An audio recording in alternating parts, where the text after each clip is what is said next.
Hey, Kevin here, Skylabs, bringing you another video.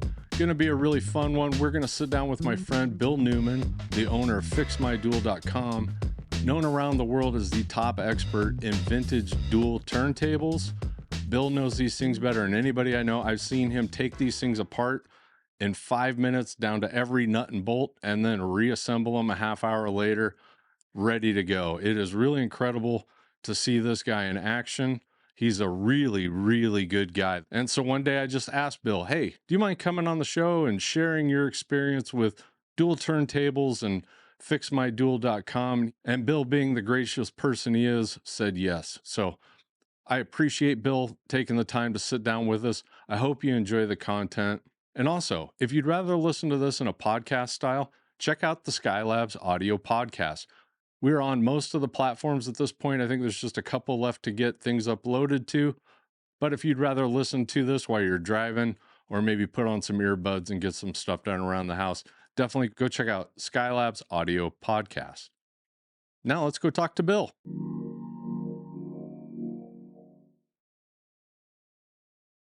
How did you get involved in dual turntables? When I was a teenager in 1971, I bought my first dual, a dual 1214. Loved it. Replaced the old Gerard, which was not very good, and said, this thing is really something. And so I always had duals. I kept moving up in models, up in models, up in models to the nicer, nicer ones. Uh, Always had duals as I was growing up, getting older.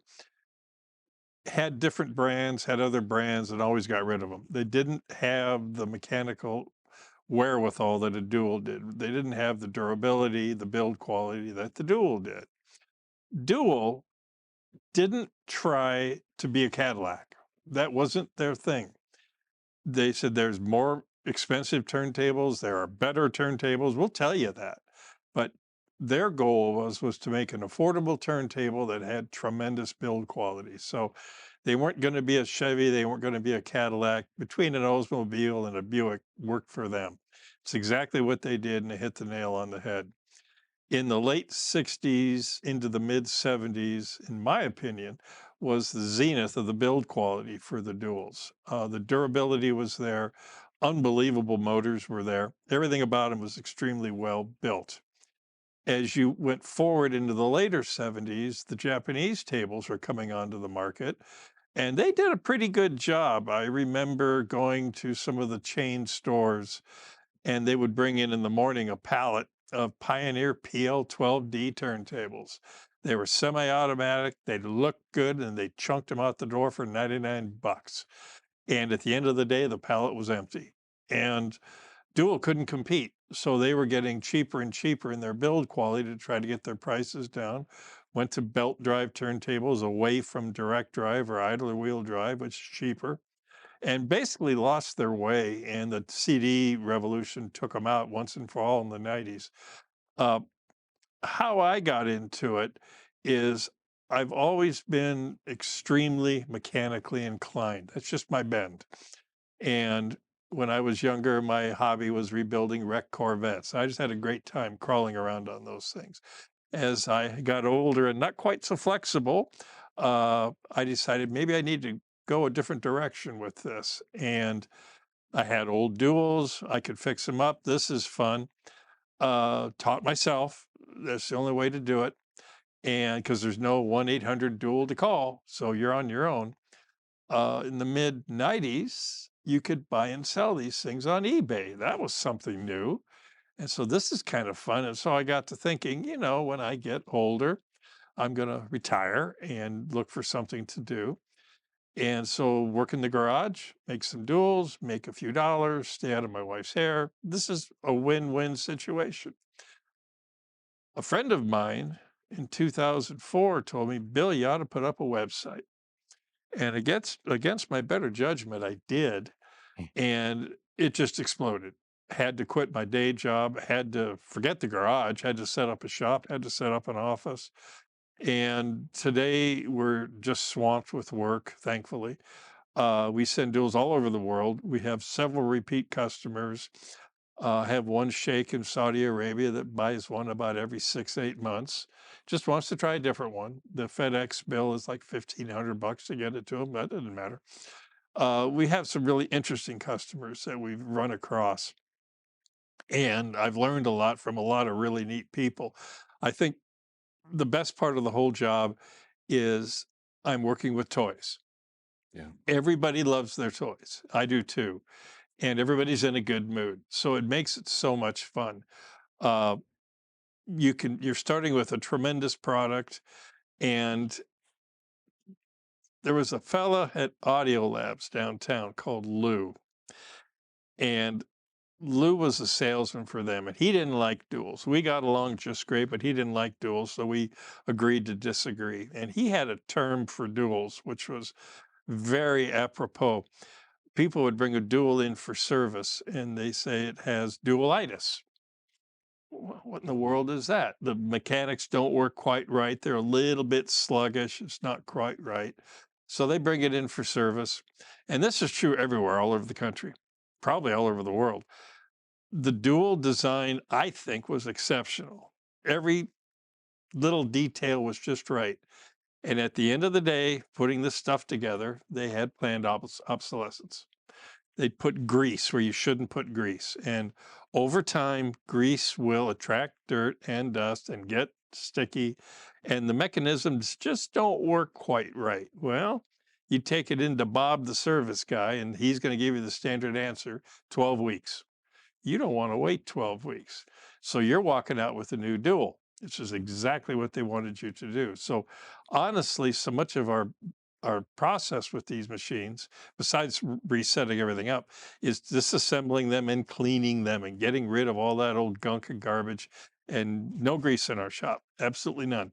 Strictly high-speed machine oil, because oil does not attract dust and dirt and stays where you put it.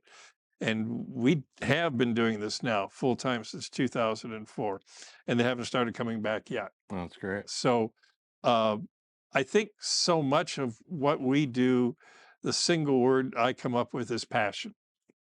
This is the machine I like. I'm not saying it's the best. There's other good stuff out there, but this is what I like. This is what I like to work on.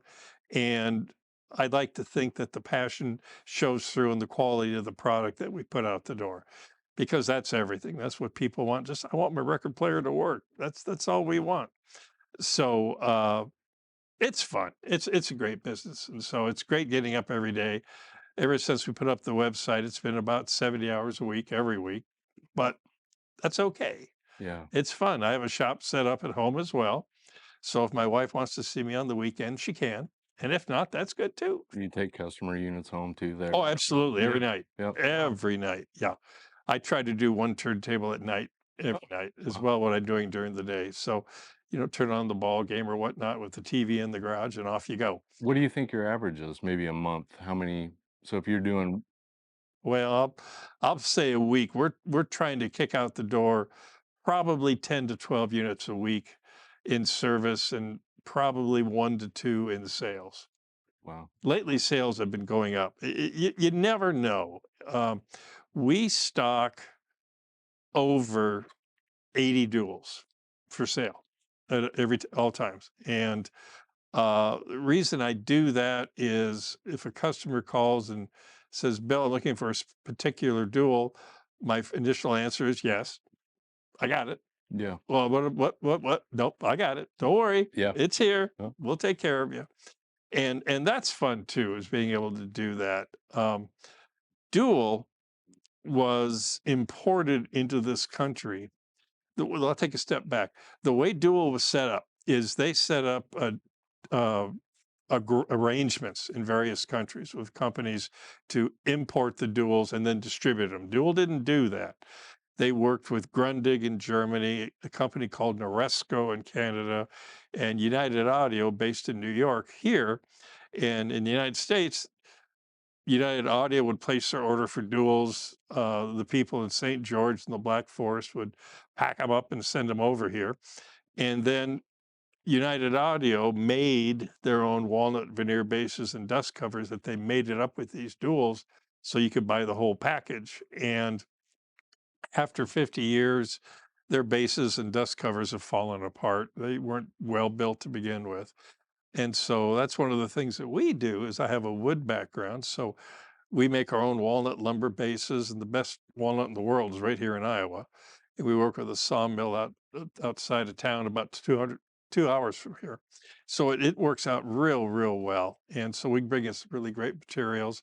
So as far as I know, we're the only people anywhere that are offering a dual that is in as close to new condition as you can find. And my comment to customers is, to me, more than half of the enjoyment of enjoying a nice piece of equipment like this is watching it work, having it look great, doing its job as good as it possibly can. Obviously, you want it to sound like it should, but if you don't really care about the appearance, buy a CD or an MP3 or something, put a disc in a slot and walk away. It'll be good enough for you. But the experience of working with real wood, a real massive piece of metal, and it's no different. Your vintage receivers here, just there's something about that original look that makes it work. And so that's also what we're selling. That's kind of our trademark is we're using that new wood, new dust cover, new cartridges. Everything is as new as we can make it. Uh, Are you manufacturing other parts? oh, you have Like, to. okay. You have to. Are you doing 3D print or Yeah, where are you sourcing that? we're doing all that stuff because you have to. Yeah. When the whole thing started, you had to be creative. Yeah. And being creative meant there's some wear items that you could duplicate using rubber tubing or this or that, various things you see, hey, I can make this work. Or that super stimper nipple. Studer pimple, There you go. which I call I can never. a clutch tip. Okay. And we make that out of neoprene, and it works great. They never fail. The original ones do fail, but these don't. But yes, in the past, when certain parts would break, you would have to rob them off another dual and hopefully get one that's cosmetically kind of bad. Good, I can rob parts and make this one that's nice work. Well, now with 3D printing going like it's going, we work with 3 different vendors now in doing 3D printing, and we're printing out of metal. And we're printing stuff that's better than the original was, Good. that won't fail. And the original with plastic will fail over time. Now, I'm not going to beat these people up. They didn't anticipate duals playing for 50 years because if they did, they wouldn't be selling any record players Right. back in the day. So I can't beat them up over that. But this is a different set of rules. It's kind of like records way back when people would stack records and not even think about it. Well, now you should be shot if you stack records Yeah. because you've got to take care of what you have. It's not the corner store you plunk down $4 to get a new copy of Sure. Jethro Tull's Benefit that you spilled your beer on or whatever. Sure. So you've got to be careful of what you got. There's a lot of them out there, millions of them still. And I focus on the period we talked about, late 60s, early to mid 70s, because that's when the build quality was the best. And quite frankly, that's when I was really cutting my teeth on duals, and that's what I was the most familiar with. Yeah. And so that's right where I gravitated to and just happened to be at the right period when I was getting into the stereo stuff as a kid. So Would that be like the 10 and the 12 line? not a fan of the 10 series. Okay. And many people are, and a lot of people are going to disagree with me, and that's fine. Uh, the I'll put it to you this way. One of the popular duals is the 1019, and I would never own one. I wouldn't even consider it. It was replaced in 1969 by the 1219, both top of their lines in the day. And they were an idler wheel drive turntable, which is a little rubber tire engages the drive lip of the platter and the motor pulley. And it's usually a very heavy pulley, like between 4 and 7 pounds. And the intent was to give you speed stability, and it worked quite well. But long story short, the 10 series was designed in 63 and the 12 series in 69. And we all know what happened to science and technology in the 60s. And the same was true for turntables. The 1219 retained the build quality of the 1019, but absolutely destroyed the 1019's tone arm. the 1219s was far superior, a true gimbal mount. Dual knew how to make gimbal mount and gyroscopes because didn't talk about this, but they made the gyroscopes for the U-boats in World War II. That was their contribution to the war effort. But the true gimbal mount tone arm was one of the best production arms ever made. It was longer. And the other thing that made a real difference is the 10 series was designed around the 78 RPM platform Mm. and stacking records. That's what it was made for. And in 63, that's what people did. In 69, they didn't. They'd switch to the LPs, and we're starting to play them one at a time. And that's where the 1219 really shined. It was the first automatic table that you could play like a manual and have the correct tone arm angle for a single play records. Hmm. That's what just made it so much better. The removable head shell is better. The everything about the 12 series, in my opinion, is better.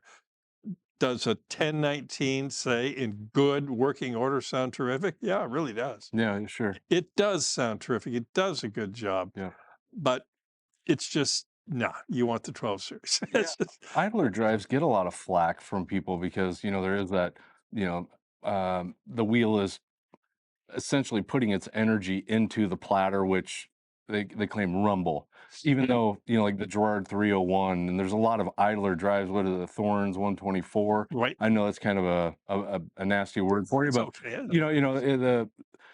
if an idler drive, I mean, do you feel like there is an advantage to a belt drive over an idler drive, or are you under the impression that if an idler drive is properly tuned and in spec, you shouldn't worry about rumble per se? I'm going to go a slightly different direction Okay. on that. Belt drive is cheap. Okay. Belt drive that's all it is. Any belt drive turntable has got a lighter duty motor, lighter duty platter, lighter duty everything. It was a cost cutting measure to go to belt drive. An idler wheel drive is more expensive to build because it's heavier components, bigger motor, heavier platter. Why a heavier platter? It levels out line variations in voltage, any little movement that you might get that could kind of jump a little bit. Will you ever hear it in a belt drive? Nah, I don't think so. On an idler wheel, never. It's kind of like an idler wheel table is kind of like taking a ship in the middle of the ocean and spinning the wheel and waiting for it to turn. Oh, it'll get there, but it's just going to take its time.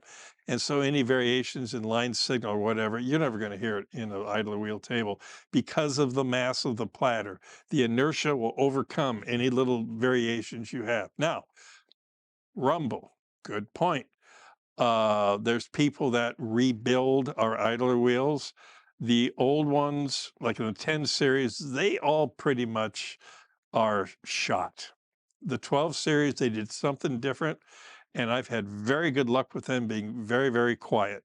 But there are people out there that rebuild them, and we send to a company in, I believe it's Michigan, that rebuilds them for us. And so, and it works real well. It's all new rubber. It works just fine.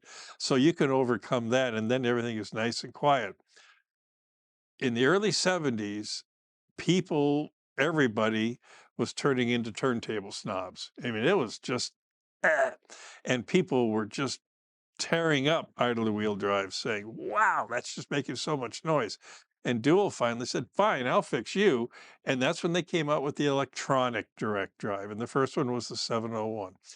And the theory behind that is there's no mechanical coupling between the motor and the drive system or the platter spinning. The top of the motor case that spins on that table is actually what the platter sits on. So you don't have an idler wheel, you don't have a belt.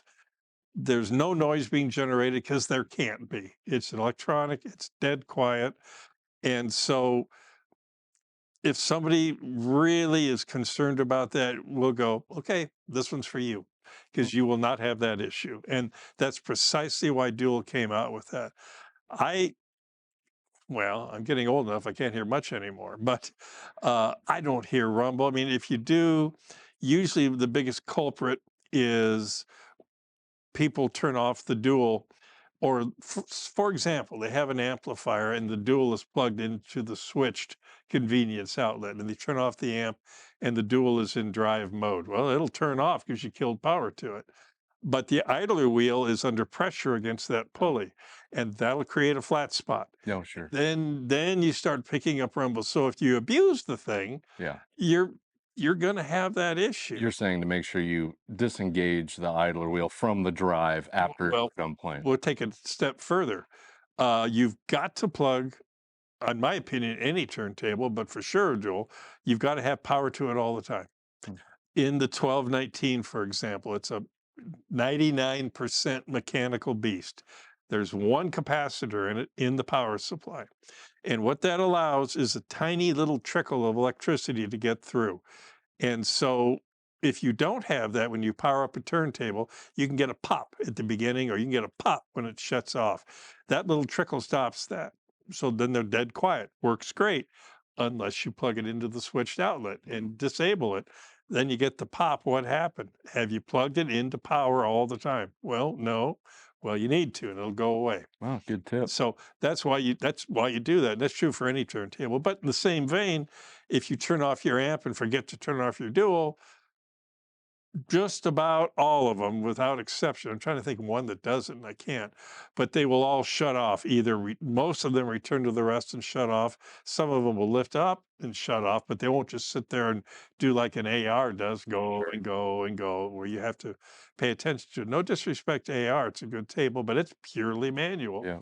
That's what it's designed to do. Yeah. So you can't beat them up on that. But most people say, I don't want to get up with the easy chair and go pick this thing, or if I fall asleep, Yeah. well, that happens. So That's the benefits to a automatic versus a manual, and that, you get the creature comforts of you don't have to worry about it. Set it, walk away, do dishes, vacuum. sure. Don't have to worry about the record stopping. Nice thing about a manual is you never really have to fix it. And that's what I tell people too. When we sell record players, somebody comes in or gives us a call most of the time. My first question is going to be, how are you going to use it? How are you going to listen to it? And people can come in and say, Bill, I hear the 701 is the wherewithal, the end all, is what you have to have. And I go, well, maybe. How do you listen to it? And I like to say, are you the type of person who will go into a room, shut the door, sometimes close the blinds or window shades, and sit there and turn on the stereo and focus on it and put on something and really listen to it and have a good system to go along with it? If that's the type of person you are, let's talk about the 701. Yep. If you're a person, which I would say is more normal, that really wants it to sound good but has a life other going on, then that's a waste of money. You won't hear or appreciate the difference in sound, which is very negligible. But I had this one customer, and I don't have a trained ear. Far from it. I'm more of a mechanic than anything else. That's what I am. One of my professors was a music professor at Penn State. Okay, you know music. And he came back to me about a month after buying a 701. He said, Bill, I got to tell you, there's this one orchestral passage that I listened to. And in the back of the right speaker, and he knew right in the placement where he wanted it, he said, it's percussion. And there's a hi-hat cymbal back there. I've never heard that cymbal slide on its stand. He said, in the 701, I heard that. First time I've ever heard it. I knew it was there. His exact words. I knew it was there, but I never heard it. I heard it here. Okay, you've got the right turntable. It did something that no other turntable did for you. And he had some expensive ones and never had it. He said, this is it. I got it. Okay, I believe you. Yeah, sure. So to a trained ear, which is much smarter than I, so we try to get the right record player to the right person. I talked with a customer about an hour and a half ago who bought 3 turntables from me. He said, I want one for my daughter, and she's going to college. I have a dual 1229. I think she'd love it. I go, well, remembering my college days, I'd say that's maybe a little bit too nice of a turntable. Sure. Let's get her one that's a little more price efficient for you, but it's going to sound terrific. What do you recommend to somebody that maybe, like an entry level dual, first time dual at a college? That's tough. And because you've got to weigh more factors than money. And the reason I say that is we can get you into an inexpensive dual that's going to do a great job. And I say inexpensive with our bases and dust covers, they start at about 450 bucks. So it's not cheap. And they go up over 1100. So that's kind of the range of where our duals are. So it's not something you spend lightly. And I understand that. But I feel an obligation if a customer's talking to me about a specific turntable or specific dual. Bill, I have a model 1212. I'd like you to fix it up. Nope, won't do it. I can, but it's not worth the money you're going to invest in it. And a lot of times people will buy gear and they get the bug and, oh, I've got to try the next thing. I was the same way and probably still am. But see, I get to do it, and it's really kind of fun because I can take a different table home every night if I want to. Correct. That's a bit of a luxury. But anyway, I talk to people about saying, look, if you buy this model or this model, and if you change your mind or want to try something different, you're going to get your money out of it. Yeah. It's going to sell, it's in demand. If you get this particular model, you're stuck. I mean, Yeah. there's no demand for it. People want the top end stuff. They just do. Yep. So we try to steer people to the higher end stuff. We have plenty of entry level type duels, and that's fine. And there's a lot of people, and some of these entry level ones. What we do with them is, as you know, the console business is crazy. Yeah. And people are looking to get these old 50s and 60s consoles up and moving and working. And it's great. And I'm tickled to death to help them. I've got one at home Yeah. that we fixed up. And I put a dual 12. What did I put a 1216 in that one because the 1218 has a gimbal mount and it was too high. And the 1216 didn't. It just tucked in just perfectly. So you kind of got to think, but that's what, and those tables fit in that application beautifully. They're smaller chassis size, and that's what fits in, say, a console. Yep. And so for that application, they're terrific because whatever dual you put in is going to be better than the GE you took out of the Well, thing. a lot of turntable or a lot of consoles, especially Grundig and Saba and Mhm. Telefunken all came with dual They did. turntables in it from factory. And we do a lot of even upgrading with duals. They came with like a 10, 10, 10, 11, 10, 12. Let's put you into a nicer dual that'll fit right in and Yeah. sound better, Drop in, play plug, better. perfect. And we run into a situation too, which helps our customers a ton.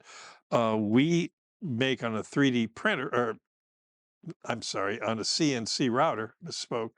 Our inserts are tempered masonite for our wood bases.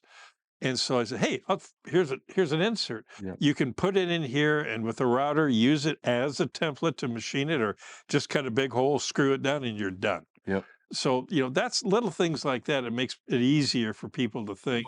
You're absolutely right because we at one point were in the console business, and a lot of the problem with those consoles is the real estate. Most turntables are 18 inches wide. You can't put a modern turntable Nope. inside of a console. The framing, and we've used your template. You gave me one at one point, and I used it and it worked great.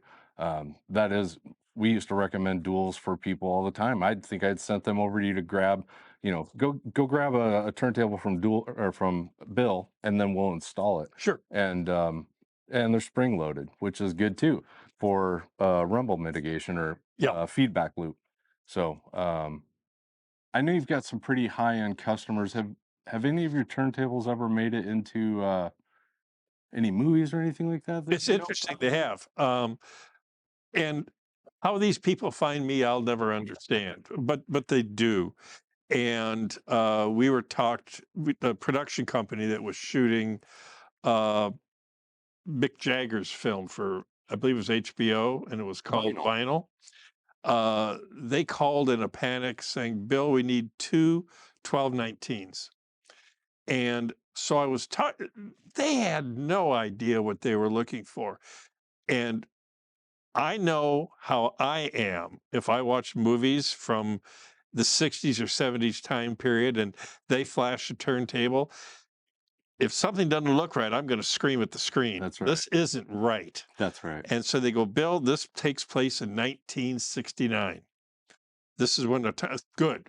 1219 came out in 69. That's great. It was most likely sold with a Shure M91E, not an ED, but an E. Yeah. The ED didn't come out until 1970. People are going to notice that, as dumb as it sounds. So we had everything period correct, and they knew that, and word got back to me that people commented on that saying, how did you find one so period correct? Nice. So you've got to be on top of your ball. There's been a few other movies. What was it? Live and Die in Hollywood, the latest one from Tarantino, whatever that was in. What was that called? We put a dual 12 or 1019 in that one, and I forget what the name, but anyway, that was the latest Tarantino one. And then there was another one. I don't know. I've kind of lost track of them, but they do call from time to time saying, Bill, we need, and where did they find me? I mean, it's not like I'm out advertising, but they do. And these production people, they have money to spend and everything is sent overnight. You know, I have it there in 2-3 days and say, I want it tomorrow. And yes, ma'am. Yes. Yeah, sure. That's it. Yeah. I know when to say yes. That's cool though. I mean, that's really cool. So yeah, you get to do that, but so much, and the fun for me. Once Upon a Time in Hollywood. That's it. Once Upon a Time in Hollywood. Thank you. But what is fun for me is the challenge of making sure it's period correct. Yeah. That's you don't want to get that wrong. No, you don't. No. Is it the green stylus? Actually, black. Black. Okay. It's the black one, and the ED was yellow. Okay. But the cartridge body was different. And these are all things that you would see. And it's just, and 99% of the people wouldn't get it. Yeah. 1% would. Yep. And I'm that 1%. Oh, I'll pick them apart. If I see it, yell at my wife, that's not right. Yeah. Oh, be quiet. Yeah. Okay. All right. It was still not right.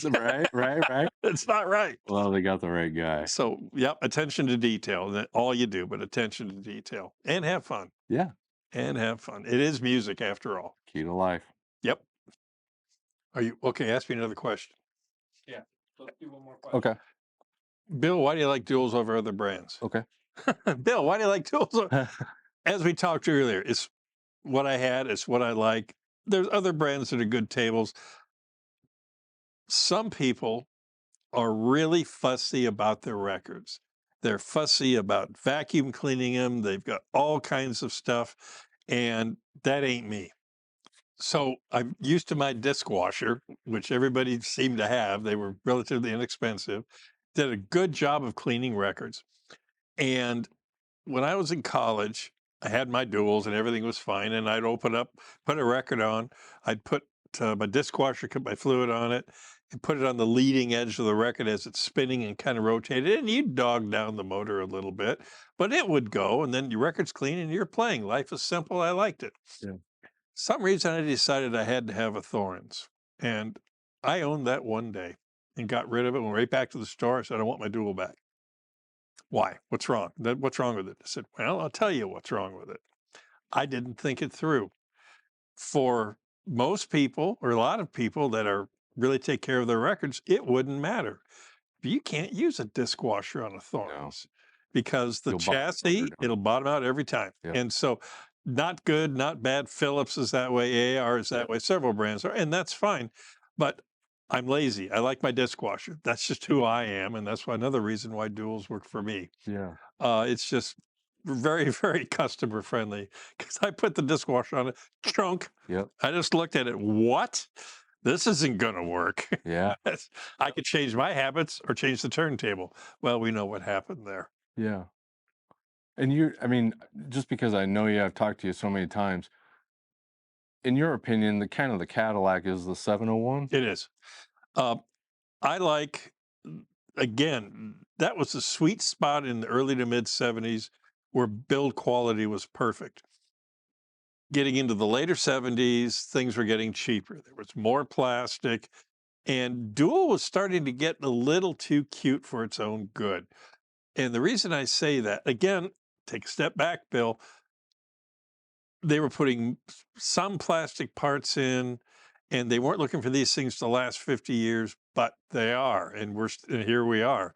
So we got to work with what we've got. And the one that replaced the 701 was the 721, direct drive, great motor, everything about it. Many things about it I really like. It has a continuously adjustable height tone arm, so you can get your vertical tracking angle perfect. And if your record is a heavier 180 gram, you can tilt that up a little bit, and great idea. Mhm. Well, you got a ton of little plastic gears and sprockets and things that are made of unobtainium. Yep. Sure. And if one breaks, you're sunk. And there's not enough out of them to pay for the development cost to make replacement parts. They made like 100,000 of them or so. So there's just half of them stayed in Europe, half of them are in the landfill, and so you're having kind of a finite quality of them. So that's when they started to go. But the 701, I'm a huge fan of. It's got some issues. One of the biggest issues we run into, and people call in a panic. I plugged it in, and I smelled it, heard a pop, and it broke. I said, well, as you know better than me, capacitors fail due to age. And that pop is a good thing. It blew the fuse. Yeah. But the capacitors, and I see this all the time, we have a set routine of the capacitors on that machine that we replace. And you get those changes made, you get the upgrades done, and it's going to go and go and go again. It's just, but yeah, we've seen some silly things. My favorite story, I'm going to digress here a little bit. Do it. Part of the fun, and you know this too, sometimes you run into some really great customers. And years ago, I had Alice from Grand Rapids, Michigan call me. She said, Bill, I want a dual 1015. Answered the phone. No, you don't. They're not that good. I have them, but Bill, I want a dual 1015. Well, customer's always right. So we fixed her up with one. And she goes, my husband, the doctor, built a stereo in 1965. And he had specific components in mind, and part of it was the dual 1015. And she said, over the years, things failed, went away, whatever. Well, the doctor's dead now. It's exactly the way she put it. And I am putting the stereo back together exactly the way it was. Because in 1965, when he put it together, he forbade me from touching it. Said, this is my stereo. This isn't yours. Don't touch it. And so he's dead now, just the way she said it. She said, I'm putting that stereo back together and I'm going to touch the hell out of it. Good for her. Exactly what she said. Good for her. So we've got some wonderful customers. Oh, That makes it so much, that makes the business, that's everything. Yeah, it is. And then people, like we said earlier, we're playing with toys. People are happy. It's a good product to begin with. I've taken a tour of Germany, and I went over to the Black Forest where they were from, and unfortunately it's long gone, but the German National Turntable Museum is still there, and the next town over is the Cuckoo Clock Museum. And people look at the underside of a dual and will say, my God, look at all the gears of this. It's almost like a cuckoo clock. I said, well, they're neighbors, so it makes perfect sense. It's like it reminds me of like synchronized swimming under there. And the first time I met you, I had just opened Skylabs. I had always wanted a dual. I had just gotten one, and I was going to get this dual running. And I remember at this point, I had told customers, one bit of advice I would say is, when you have something that's specialized, sometimes you just need to find the right person to fix it. You don't want to just take it to anybody. And I said to myself, I'm going to do this in this situation. I got a 1229. This is a really nice turntable. I'm not going to try and fight my way through it. I'm going to find somebody that knows a 1229 and I'm going to send it to them. And so I get online and I start Googling dual specialist, blah, blah, blah. And I come across the site, Fix My Dual. and I wanted to email or just get some general information. How do I ship it to you? All this stuff. And I remember I get to the phone number and it says 515, and I was like, "You've got to be kidding me!" So it turns out that Bill is right in West Des Moines, Iowa. And so I remember I called you. You said, "Yeah, bring it on in." So I show up, and you brought me back to your back bench area, and you had that thing torn apart in it had to have been 15, 30 seconds, somewhere in there. I mean, Long. it was just down to you were moving so fast. It was so cool to watch. Instantly I'm like, this is the guy, obviously, that you want working on your duel because this thing so well. It was really apparent really quick. And you had that thing put back together, new grease, new oil. That thing ran like a top. It was insane. It was so impressive. Um, and I used that turntable for a long time. I did end up selling it at some point just because, I mean, you know how it is, especially in this business. I like trying everything, like Sure. you're saying. Take something new home, try it out. And I remember the person that I sold that to just still has it to this day. um, and it still works great. I've bought and sold several turntables just with you in Des Moines. They do come in and they'll say, this is something I bought from Bill, or I had Bill do this, and it's like, oh, perfect. I don't even have to worry about it. I can just put it right out on the floor, because I know it works well. So, um, one question I've always, because there really wasn't a question in there. I think I was maybe that was just that was my first experience with Bill at Fix My Duel. Um, I hear, because I'm a Grado dealer. I really like Grado because um, they're they're just a really good business, really great to deal with. But there's, even online you see it. Is there a stigma with Dual and Grado? Absolutely, there is.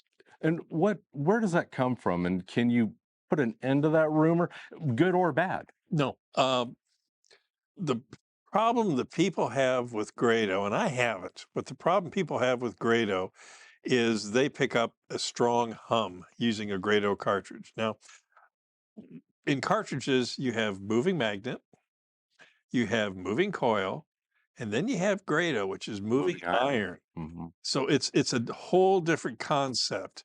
And usually, if I had to say something that Grado I think is susceptible to hum, but if everything else is correct, you're not going to get it. And that therein lies the secret. You've got to have the right audio patch cables. People equate hum with I got a problem with ground. No, you don't. Problem isn't most likely with ground. Problem is most likely in your audio path. Contacts are dirty, need polished. It just you've got to have your equipment in top notch working condition. Then a Grado's going to be fine. Gotcha. Just it's not, but if a dual's going to hum, it's really going to hum with a Grado. I see. Is what I've run into. But you get everything done like it's supposed to be done. Nah, it's not a problem. Do you have a preference as far as cartridge brand or model goes, to, like, you know, just a broad, even on a broad scale? Do you prefer Schurz or Pickering, Well, Stanton's, or? it's pretty easy. I used to really use Shure cartridges, and part of the reason was in the early 70s when Dual was developing the 701's tone arm, the Shure brothers over in Evanston were developing the V15 Type 3. And so the happy little engineers all got together and they worked that cartridge around that tone arm. And so it was a perfect setup. Shure had a factory in Germany and they supplied the 701 with their V15 Type 3s, and it was a proprietary version of the V15 Type 3. And in a dual head shell, there's kind of a funny little cutout in the center of the removable head shell, and this cartridge pops up and locks in right there, Mm, and it gives you the perfect height, the perfect fore and aft adjustment. It's perfect. okay. So, as I tell people, don't try to outthink the German engineers. You'll never do it. And I learned that a long time ago. So, it was a great setup, worked just perfectly. But over time, I have seen the V15 3 cartridges fail. They get moisture inside the case, and that works on the copper windings. And after 50 years, I'm seeing a failure rate pretty high in the V15.3. So I stopped using them. And I am a fan of Ortofon. I like them. They're I think they do a terrific job. They still make them in Denmark. They sound great. They're easily upgradable, stylus wise, and where you have to be careful is that they, like everybody else, sometimes manufacturers do dumb things. The newest generation of Ortofons don't fit in dual head shells. They're wider. Yeah. You can go with a thin-walled, newer style head shell and put a shim in there, and you can overcome that.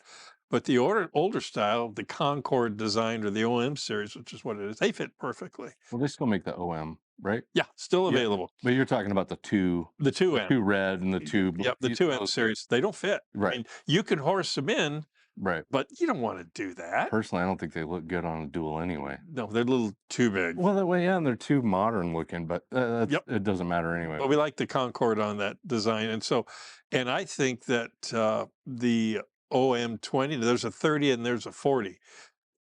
Supposedly better, always more money. I think the 20 is the best sounding of all of them. I put that now on my 701s when I sell them, and the customers are just going crazy. It has the most open yet detailed mid-range I've ever heard. It just explodes at you more than any other cartridge. Now, other problem with Shure, they don't make them anymore. Yeah. They quit in 2018 because of quality control issues with their plant in Mexico making the M97 XE. And so rather than fix the problems, they said, out of this cartridge business overnight. Yeah. And so yesterday you buy one of those things online for $79 and Now they're 500, Yeah. whatever. Right. Exactly. And they're not that good. Yeah. There's other brands that are doing a very good job, but it's just, I work with a supplier out of New York and he gives me tremendous service and he gets me my Ortofons when I need them, Yeah. whatever quantities I need. So you have a good relationship with Grado. I don't have anything bad to say about them. It's just that I have the same type of deal with the Ortofon people, and I've just been very satisfied with their product, and it makes the duals sound terrific. Well, we're an Ortofon dealer too. It's just unfortunately they've maxed out on retailers that are allowed to sell online. So I have to sell any Ortofons in the store. Sure. Whereas Grado, I can sell online too. But yeah, there's that. Sure. But no, we've had good luck with that. And, little things like patch cables, make sure you have good shielded cables with good contact, just all these little things you need to do. One of the things I wanted to touch on, you were talking about me working on duals and whatnot. I said it earlier, and this is an important distinction, is I am a mechanic. I don't know the first thing about electronics, and I watch your guys work here, and I'm just amazed at what they can do. They have no business touching a dual because they are not mechanics. And Yeah. that's the difference. It's a completely different mindset.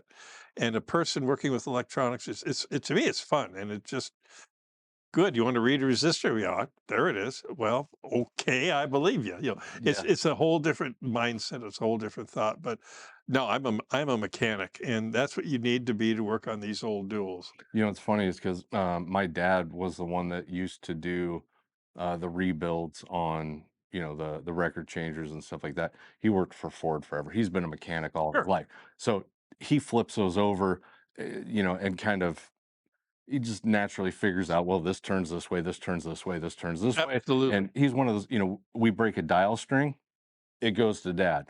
If you've seen those crazy dial strings Oh, yeah. out through, and where most people need, the diagram and it'll take them 4 hours.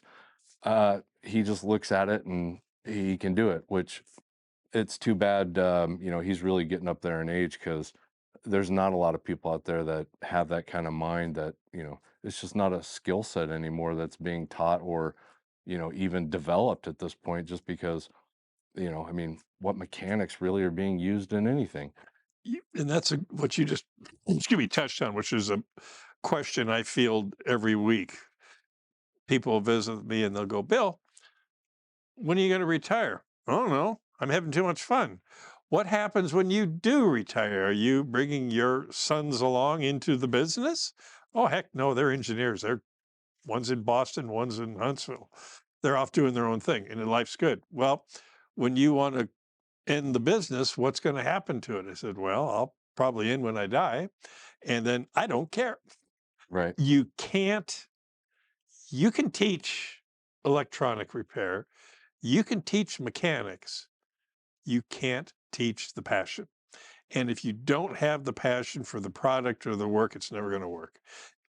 That's if people say, Bill, what's your advice? You just got it.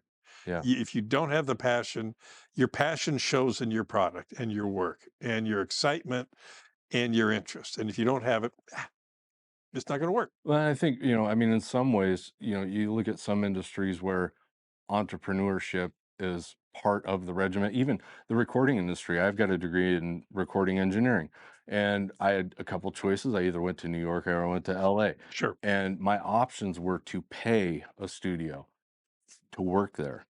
And what they're trying to find is the people that have passion and the people that don't, because they feel like if you are willing to not only work for free, but also pay us to work here, they feel like they're able to find or figure out if the passion is there. I obviously didn't have enough passion because You did, but you didn't have enough money for New York rent. Jeez. yeah, right. Isn't that crazy? Well, and that's what some of those students did after they graduated there, which is crazy. It's kind of like the whole pay to play for musicians too. That was a common practice too, where bands would, if you wanted to play a certain venue, the band was required to sell 200 seats, and if you didn't sell those 200 seats, well, you just paid the venue because you had to purchase the seats. So once again, it's kind of a way to wean that out. One of the things that if I had time to do, which I don't, is I would put on my website a page, and that page would be care and feeding of records. So many people, and a lot of younger people, are jumping into vinyl. Now, I'm starting to call it vinyl, and I'm a record guy. Hey, at least you didn't say vinyls. Yeah, oh, jeez, just shoot me, please. Right. A, a lot of people are jumping into this college age kids, young people, and they see this record and a record player as this panacea. Everybody says it's so terrific. I have to listen to it. And my initial comment to these people when they call is, wait a minute, do you know what you're getting into? Yeah. You have to take care of the record. You have to clean it carefully, better than I do. You have to do so many things because if you don't, it's going to pop and crack and skip, and you're going to be spending the time you set everything up, well over $1,000 on stuff, and you're not going to be happy, and it's not going to perform what you want it to do. And I don't want to sell something to somebody that says, "Gee, I didn't know it was going to be like this." Well, I'm not faulting you for not knowing. I fault myself for not teaching you what to expect. And we're lucky growing up, especially me, around record players and learning at an early age how you had to take care of things. Your dad would smack you. More importantly than that, you just learn to take care of these things. And people that are just jumping into it for the first time don't give that a thought. And you're going to look for used records. Well, don't expect perfect. It's Yeah. not going to be. It's going to be good, but there's some things you have to overlook in how it works, and that's with pops or whatnot. That's part of the experience, if you want to call it that.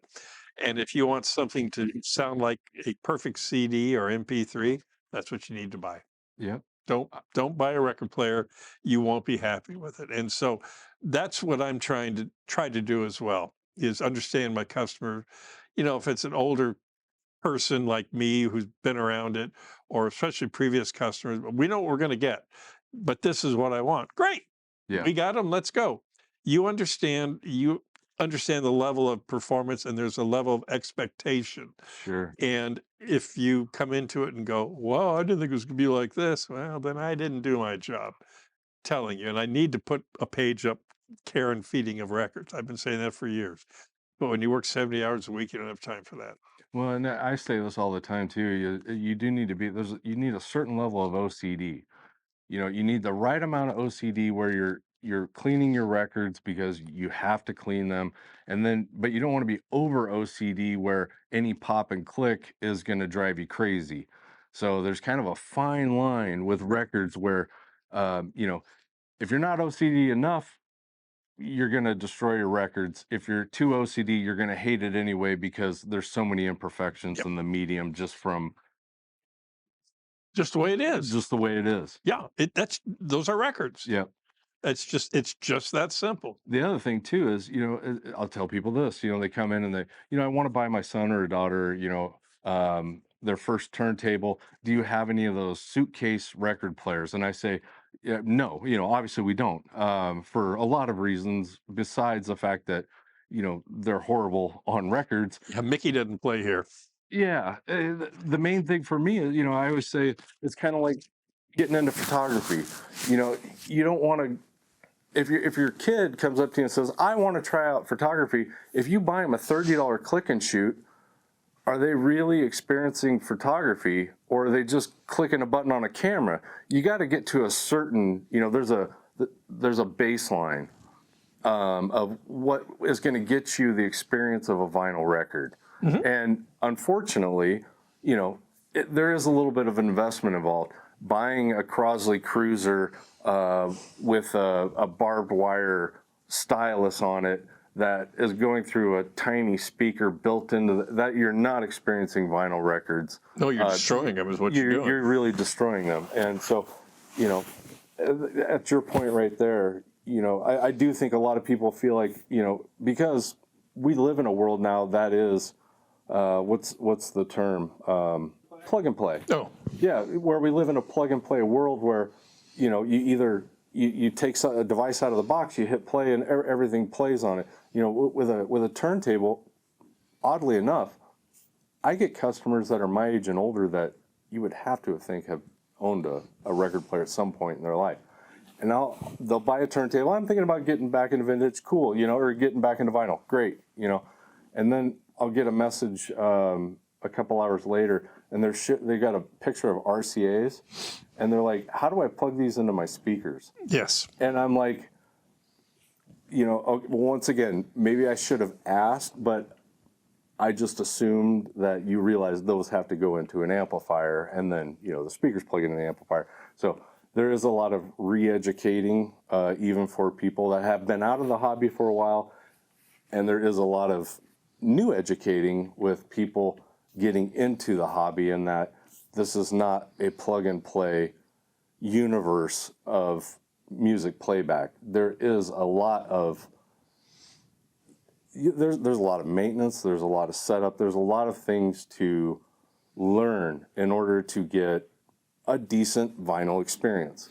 There absolutely is, and you have to know what your customers are doing. We do most of our business, almost all of our business, is shipped in from everywhere. And one of the things we do, or I do, is every single turntable I talk in, every single one. You go to my website, you won't see my address. I don't want somebody taking a turntable, chunking it in a box, and going to the nice UPS or FedEx guy and say, have fun with it. They will. And you open up a bunch of junk. So no disrespect to the delivery guys. They're great. But if it's not packed right, it's not packed That's right. right. And so we insist that every customer calls, and I go through packing every single time. If my wife heard it once, she's heard it a million times, and just looks at me and said, you got to do it. Yeah. If you don't, it's going to arrive broken through nobody's fault. They're tough machines, but still.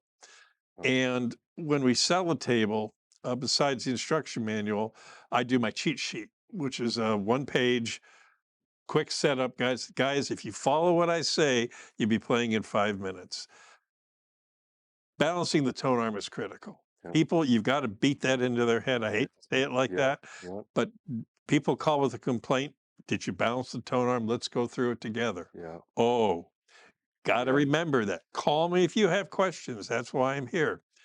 But the other thing that we run into a lot is people understand the way record players work, and they've got that nice new home audio system they want to plug it into. Sure. Well, guess what that doesn't Phono have? preamp. That's it. It does. That's my real simple question. Do you have a phono setting on the selector switch? If you Yep. do, it's there. If you don't, it's not. Not insurmountable. You can buy another little box that'll do the job for you. We just need to know because that's an additional expense. And before we start taking your money for buying a record player, I want to make sure that you're going to have everything you need so that it's going to work. And it's just learning your customer a little bit and get them talking and say, this is what we're trying to do.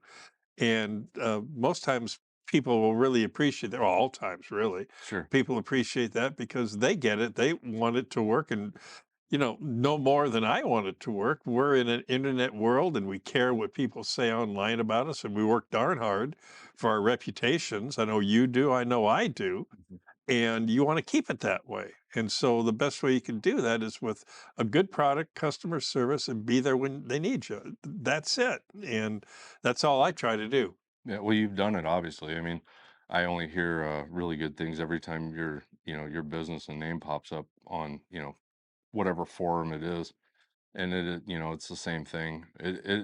It's tough. I can't imagine. We don't do any shipping in or out, and I can't even imagine how difficult that must be to accommodate some of those things when you can't be in the same room and whatnot. But so, what are your thoughts maybe on the differences between vintage turntables or vintage stereo equipment versus the new stuff that's coming out today? What are your thoughts on that? To me, it's real simple. Uh, the world has changed. Production has changed. Durable goods are no longer made in Europe or in the United States. Many are coming from the Pacific Rim, and not there's anything wrong with it, but prices are cheaper, quality is cheaper, and expectations are less for what you're going to get for your money.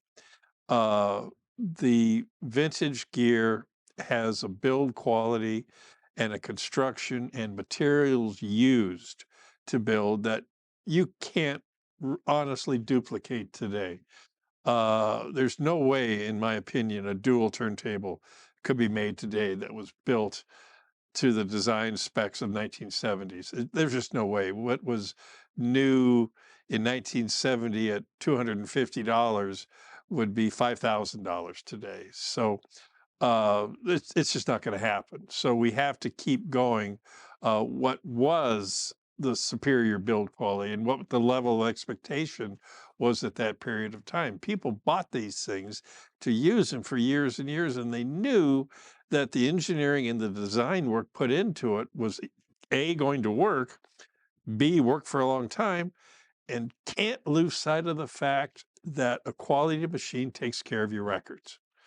That's what it's all about. That was Dual's biggest advertising push, is saying, you want to buy our record player because we're not going to hurt your records like other record players could or maybe do, because they put so much effort in the tone arm, into the tone arm bearings.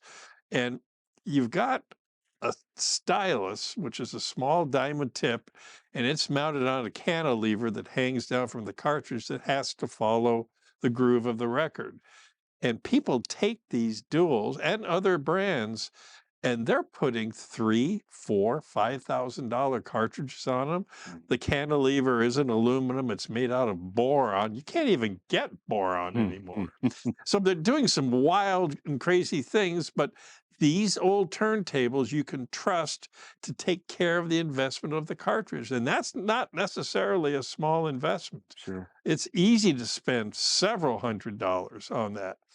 And that's a whole nother rabbit hole you can go down talking about cartridges, moving magnet, moving coil, and that's a whole nother discussion. Sure. But you want your turntable to be as neutral as it can be. Yeah. Let your cartridge do the work. Let your amplifier and preamp, tone controls, all that stuff do the work.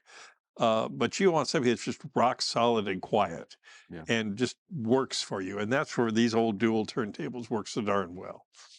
Yeah, I agree. I mean, we get a lot of people that come in and they see the prices of the vintage equipment, and you know, I'll even I'll hear them say, I could buy a brand new stereo receiver from Best Buy, for less than you're asking for these vintage ones, and it's almost a non-starter where I almost I I can't I don't want to say I can't educate enough in that, but you almost can't describe the differences to somebody that's not in these things all the time, to show them the amount of quality Mhm. in a vintage piece versus the new stuff.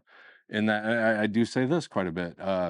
Once that warranty is gone, that unit is gone, with the new stuff. It's not repairable. Nobody They're not fixes them. made to be repaired. Nope. Yeah, they're just disposable. And it shows in the pricing. It does show in the pricing because there is some really nice equipment out there being made. It's just not being made on a consumer grade level because most people are priced out of it. Mhm. It's like Yamaha has, I believe it's an N3000, which is really close to a 1977 CA 1010 integrated amplifier. I mean, they're spec for spec really close. They're 8 grand, and so when you see the price of a CA 1010, you think, well, geez, that's $1,200. They're only $800 brand new back then. Well, put it into the inflation calculator Oh, yeah. and everything starts lining up again. But for some reason, people really do struggle with that, realizing that cheeseburgers have gotten more expensive. Everything's gotten more expensive. But it's so funny that with stereo equipment, it's like the last 40 years never happened. Prices should still be what they were back then, and it's just not the reality. And unfortunately, today people aren't allocating that much of their income to their stereo equipment, or people would be buying better made equipment that's built today. It's just we don't spend a third of our income on our stereo equipment like they did Oh, in sure. the 70s and the 60s. Some of those console prices, they were you had a choice between whether or not you were buying a Volkswagen Yep. or whether you were buying a Fisher Presidente console.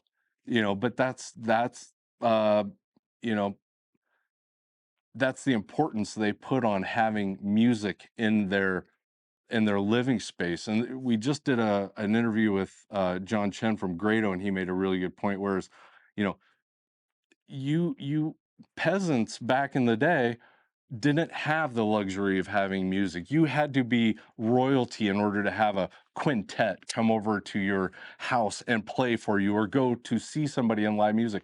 Once the advent of music reproduction happened, and mainly became as popular as it did in the 50s and 60s, that opened up everybody to be able to experience the world of music reproduction.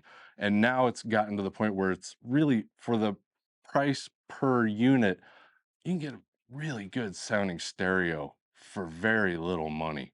Um, if you go vintage, you can just get even better, and repairability. So I agree with you 100% on, there are definitely some advantages to vintage over modern, and it's mainly um, money wise. One of the final thoughts, just to pick up in your comment, is I didn't talk about Dual and its heritage. What kind of a name is Dual? Doesn't make any sense. Well, two brothers started the company in the Black Forest in 1923, and Dual was dual powered. Hmm. It had a mainspring that you could wind up or you could plug it into the wall. Theory being, back in the 20s, the Germans liked to go up on the hill for Sunday afternoon for picnics, and they could take their music with them and wind it up and go. Cool. That's exactly what they did, and that's why it was called dual, because it was dual powered, and that's where the name came from. Oh, no kid. So it was portable or Yep, plug-in-able. it was either way. Very cool. Yep. Well, I can't thank you enough, Bill. It's you're one of my favorite people I've met in Des Moines. That is, in well, just in general, it doesn't matter that it has anything to do with music. It's just always really nice talking to you. Of course, it was nice to be able to do it in front of the camera so other people get to experience your knowledge. And Gee, so it's tough for me to talk about dual turntables, as you can tell. yeah, I knew going into this that I didn't really need to come up with a lot of questions, that it would just flow naturally. So I thank you again for your time. Greatly appreciate it. And if you're in the market for a dual, if you have questions about dual, this is your guy. Or talk Get to a hold of Kevin. him. He'll talk to me. Don't worry about it. yeah, Pick up that Yamaha from Kevin while you're over here. yeah, that's the reason why we don't do anything with duals. People come in and they say, yeah, there's no reason for us to even, we've got the man here in town. So if you're interested in duals, fixmydual.com, definitely check it out. And thank you guys for watching. Really had a great time. Thank you. Thanks. Kevin, thank you. Thank you for watching another video by Skylabs. We definitely appreciate it. Let us know what you think. Do you like this kind of style of video? Really hope to get some feedback in the comments about this one. Bill is an amazing person. It's always fun to talk to Bill, and what a wealth of knowledge. So I definitely want to thank him. I want to thank you for subscribing, liking, sharing, all that kind of good stuff. And we'll see you in the next one. Thank you.